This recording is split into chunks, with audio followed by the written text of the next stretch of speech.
Hey everybody, my name is Alexandra Van Dorsten and I am a science teacher at Athens Drive High School. After reading the article on student or teacher leadership, it seems that there are a lot of attributes that one has to have as well as a lot of things to think about before committing or taking on a leadership role. I do not have a lot of experience in this type of role as a beginning teacher in the schools, but I did found the Student Honors Advisory Committee in undergrad, and it was a way for me to sort of change the way that the honors program was perceived. It was a really, really good experience, but taking on the role, leading my peers, was a lot more difficult than I originally expected.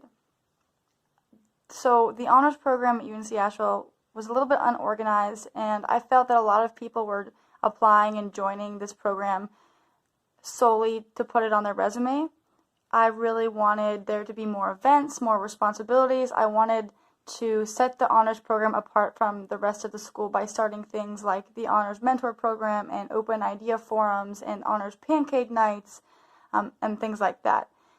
So first of all, I had to have a vision, which was in the article, and I did. I wanted to change the honors program, and I wanted to bring people together. I also had to have really good interpersonal skills to be able to develop the rapport with my peers so that they would listen to me. I didn't have any kind of authority based on my age because the students I was leading were either the same age as me or maybe a year or two younger. I had to be able to get people excited and allow for input of ideas from everyone so that the rest of the committee was just as invested as I was.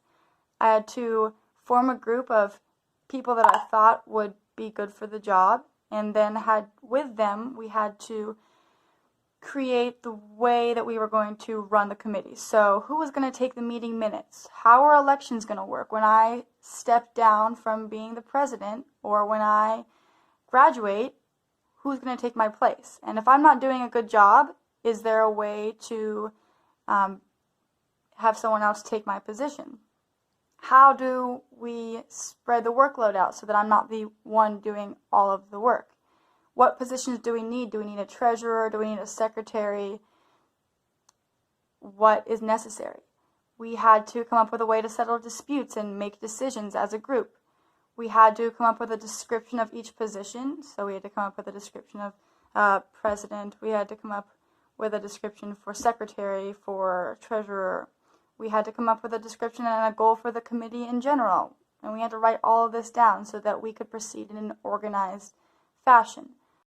Because I don't have a lot of experience as a teacher leader, I thought it would be beneficial for me to talk to some of the other teachers in the school who do have experience. So first, we're going to see a clip from Lauren Doran, who is PLT leader and part of the school improvement team.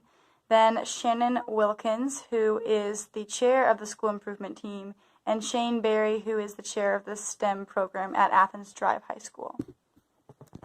I think you also have to be really willing to listen to your peers and your coworkers and truly hear them in terms of what are they upset about or what are they trying to convey in a meeting or things like that, and really take that into consideration rather than just kind of being all right, this is the way things are going to work. And so you have to really kind of be collaborative. I started as the school improvement chair in an attempt to first change the school improvement team itself. I felt like in the past it was a document that was required and it was just kind of a hoop to jump through. And I felt like teachers didn't really see it in action. So I figured if I wanted that to change, I might as well be the chair of it. So that's where that got started. And then from there, now as the school improvement team chair, I'm able to then try to enact some change within the school. And so since I have started, we've gotten representation from every department. What are some attributes of successful teacher leaders? Confidence, I think, realizing you have to present yourself as a leader, which can be intimidating at first because especially as a younger teacher leading veteran teachers, you have to kind of remember, no, but I am in the position of leader here. And so they are listening to me. I am kind of running the shots in this one situation, but also then being approachable and also never talking down to people, understanding your place, realizing, coming from a place of humility, I think, realizing, hey, like, I don't know everything. Some of you may know more than me, you've been here longer. However, this is what I'm attempting to do. These are some initiatives that I have, and kind of giving your reasonings behind that.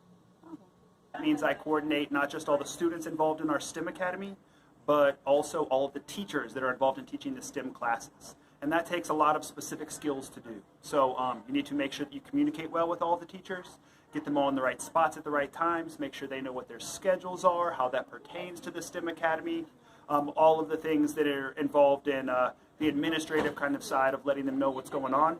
And then run some professional development, run some STEM meetings to keep them informed, do a lot of coordination of class projects that involve all the STEM teachers. So a lot of going back and forth, making sure people know what's going on or in the right place at the right time. So big skills necessary for that are definitely communication. Got to have communication really well. You need to make sure you respect teachers' time and what it is that they need to do, and know that what they're doing for you is not the only thing that they need to be doing. So respecting people's time is a really big one. And you need to have respect for the effort that people put in, because teachers do a lot beyond just what is the minimum requirements for them, especially with the STEM Academy stuff, and it's really important to make sure you respect them for that too. So a back and forth is really helpful.